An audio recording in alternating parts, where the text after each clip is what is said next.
Greetings. Just a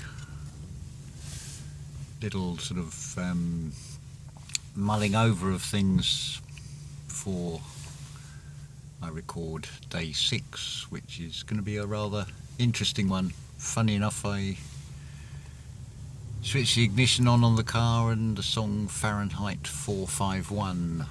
Well, I make 4 and 5 and 1 to come to 10. It's sort of interesting how these patterns repeat, which will become apparent when we get to days 6 in this series. I had a very interesting email about Bruckner and Con-Ducting, and it does reveal rather a lot. I was saying the other day how Tchaikovsky wrote an overture, probably the most well-known piece of music written by Tchaikovsky would be the 1812 overture. Well, you have 5 sixes within the 18, 3 in the 18 and 2 in the 12. And it's in some ways a cut and paste of 2 earlier overtures, the Festival Overture on the themes from the Danish national anthem, I think it's called, and the March Slav, opus 15, 31 and 49 respectively. And it's like, well, am I just reading too much into the opus numbers? Well, when you consider publishing houses have the control over the music, which I think you'll find is very evident today. Just walk into any shop and anything that you hear is all controlled from a singular source, as far as music and things goes. And then there's the wider implication, and it does seem to follow a pattern when you think about the sort of hallmarks of many things like golf clubs, classical music,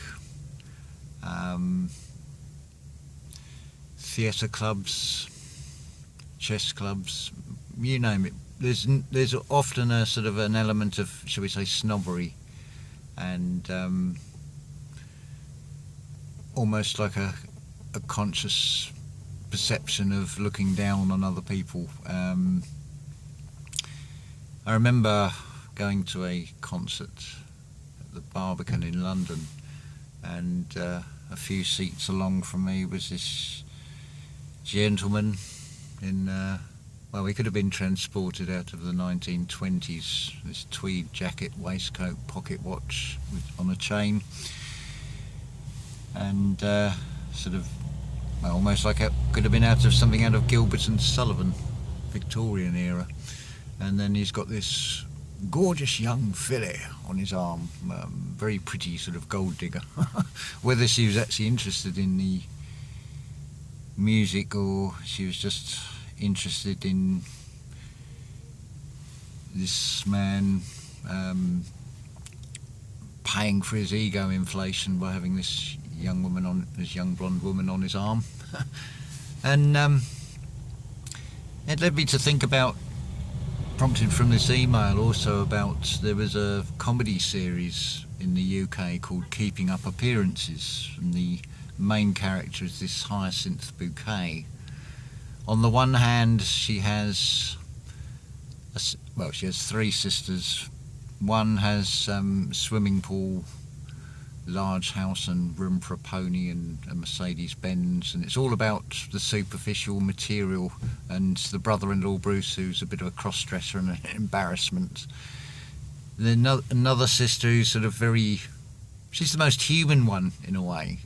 She has these romantic dreams, but sort of partner play this character Onslow, who's got these bare arms and a sort of tank top on and constantly smokes and just says, oh nice, or he's just watching television and gambling and drinking beer and doesn't really want to do anything, so she's sort of dragged down by him.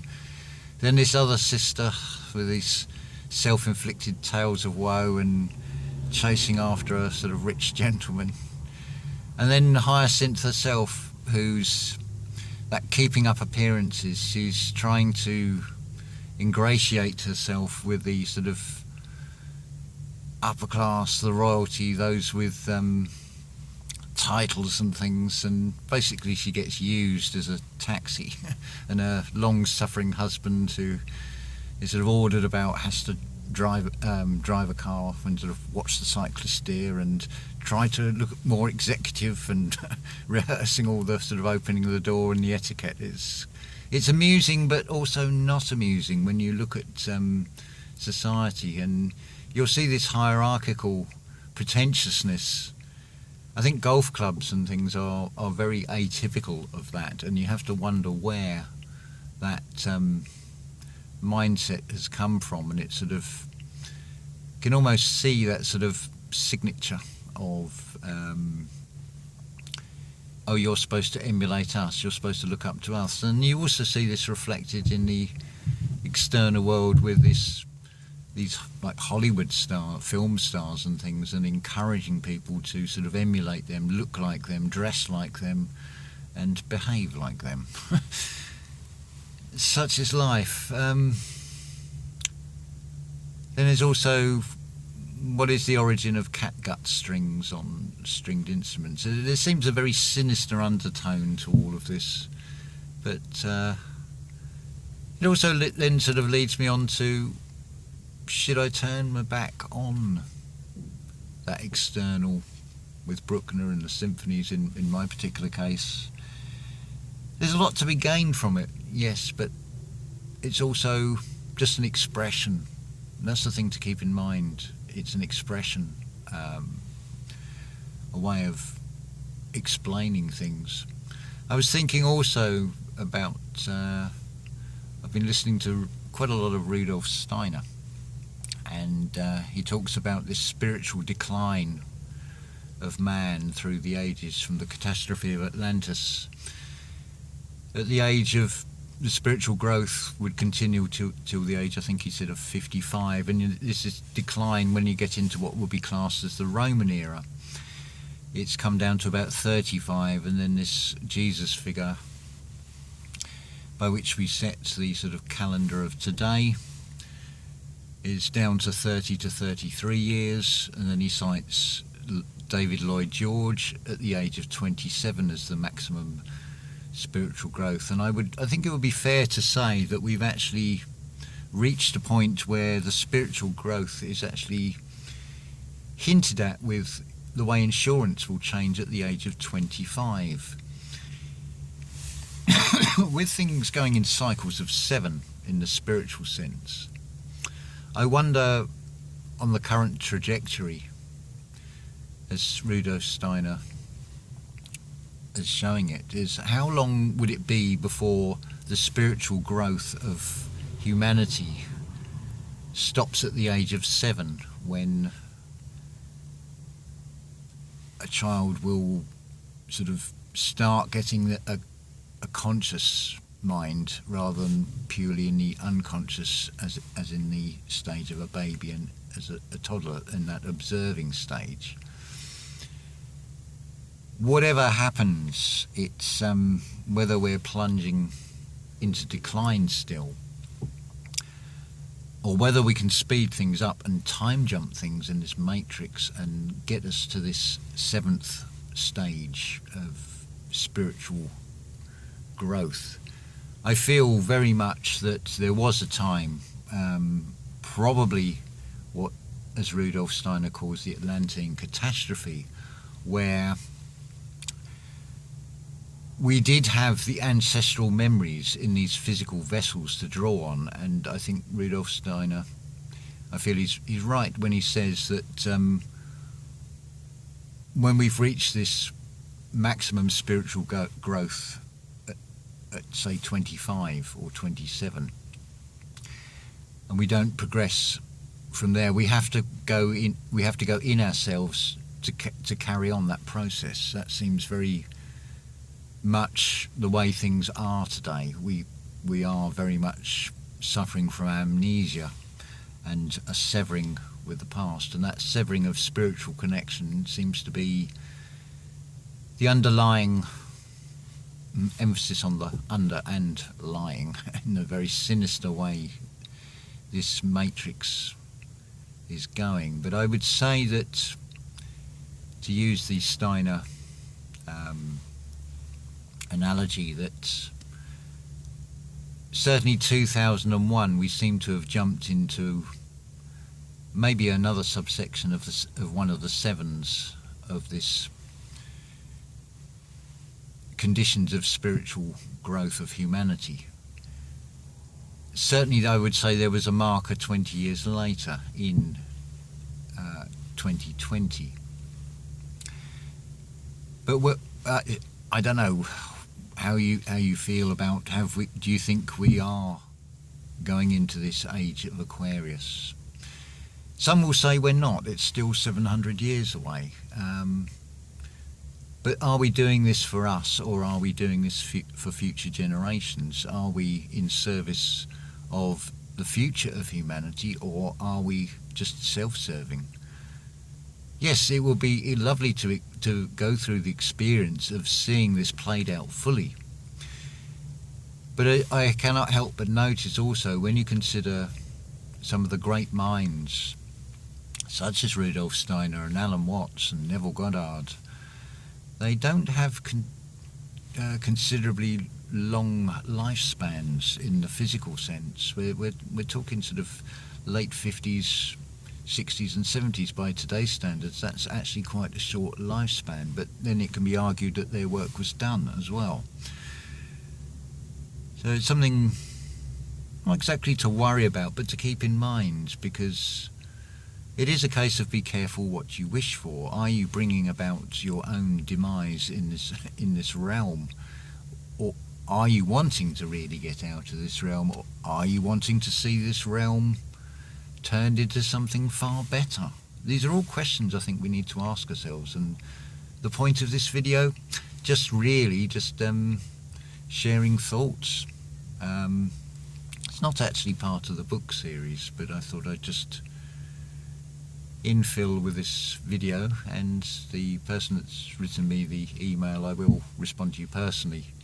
But I thought it's a fair question you're asking in that, about this whole aspect of not just classical music, but beyond that, and this whole perception of the elites creaming off the very best for themselves, and are they just sort of then pushing things back on us? I mean, if all the music is controlled by sort of one or two names ultimately, then it is going to be very much determined by what they push onto the public. But how much you buy into it is to be considered.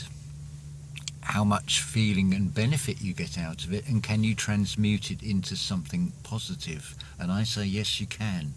I say we can change the polarity, and I wouldn't limit that to oneself. I would say we can go as far as, well, the sky is the limit. And this talk about this pole shift and potentially the equator being centered around Ireland, well, would that be such a bad thing? And we're not talking a physical shift, we're talking like a magnetic energy shift, which probably wouldn't do much in the way of physical damage. I'm only speculating. I don't have the answers. I don't have the answers to anything. I say I in the little I sense, and also in the capital I sense. Because we do move into that with the egoic mind. We sort of capitalise on ourselves, and we are being capitalised on as well by this reality. Anyway, it's just a few thoughts there for you. I'm now going to create Days 6. That's going to be an interesting one. So, looking forward to that. This is a personal journey with this entire book, and I'm just sharing it, and the intent that you will gain something or find something in it that will unlock something within you. Because I know you've all got the potential. There is no sort of special one who's got higher powers or anything. We all have this potential. We all have natural gifts, but when we don't know who we are and what we are and where we are and what our purpose is for, then how are we even supposed to know what our true gifts are? It's all an amazing internal discovery, and I'm loving every minute of this, and I wouldn't miss this for the world. And how beautiful is this? The sun is now coming out after a rather damp and sort of overcast day so far, so that's beautiful. And that's one thing I can say about this newfound perception I have on things, really, since starting that design that's right in front of you on the screen right now. It's opened up something, and every day is just fantastic and wonderful. But of course there's always has to be contrasts, because it wouldn't be wonderful, it would lose its wonder if it wasn't contrasted by some, shall we say, more darker aspects of things. But it's keeping it all in balance and not letting it rock your universe. Finding the balance, that's what it's always been about. The scales of Libra, the scales of just is. Anyway, enjoy this journey with me, if you so wish, and may you enjoy your journey equally, in the way that some days I'm just in absolute bliss. It is wow. It's just wow that goes. Wow is the only word I can use. It's so beautifully fantastic. And if you think about, the W is a double U. It's both sides of you, your left and right hemispheres. It's a magical inverted M turned in. It's a mirror as a W. Because if you want to know where you are, just knock the W off and you'll see that you are here, because you are a presence in the present. So a wow is a spell that is also very accurate, because there are two W's and between is an O of an organic, because it is an organic experience in this realm, in this physical realm. So wow is just perfectly spot on. Notice there's sometimes an exclamation mark. Would you not agree that it looks like a inverted I? Amazing what comes out in these things called characters, that we also know as letters. But who is doing the letting? Who is claiming ownership? And who is exclaiming? And who is proclaiming? Right, I have waffled on long enough, so thought I'd share those little thoughts with you. And yes, blue is coming through. It's almost like the sky is actually reflecting how I feel inside. Yes, things look bad, but look how bright it's beginning to get. And it's coming from the south. Ta-ta for now.